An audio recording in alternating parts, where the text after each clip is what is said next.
Society often tells us stories of things that may not be true, and it is usually uninformed misunderstandings of what it wants to be. This is why authors are critical to us, letting people know the full story, what actually happens, and why certain things are the way they are. They give reason where there doesn't seem to be any, like a match being lit in a pitch black room, to reveal and expose what's real. Othello shows how the words and actions of one person can change how people see each other, manipulating them to do what he wants.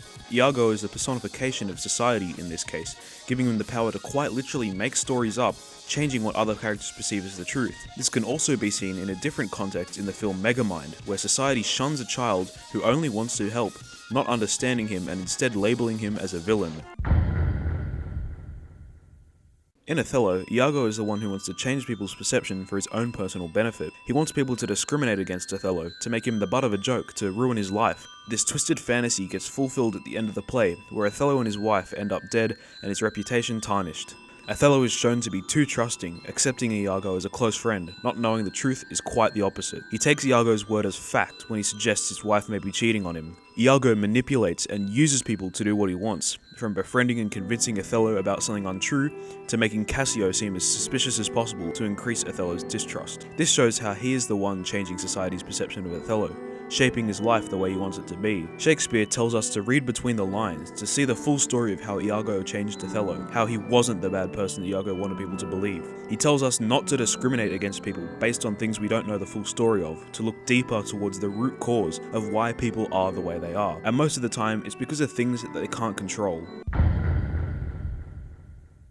In Megamind, however, the role of society changes from one person to the actual society, with everyone in Metro City collectively agreeing that Megamind is a villain, despite him originally trying to be a good person. This is seen in the opening of the film, which shows his backstory. He starts as a baby on a planet, about to get destroyed, with his parents sending him on a rocket to escape, mirroring the backstory of Superman, which the film is based on.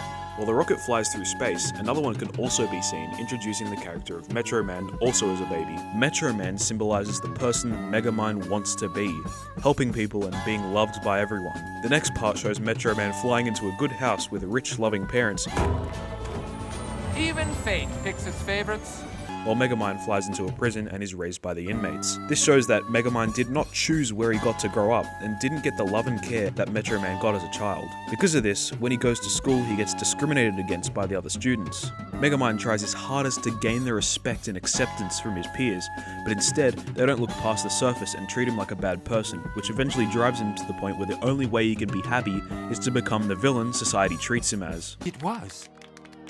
Being bad is the one thing I'm good at. Then it hit me.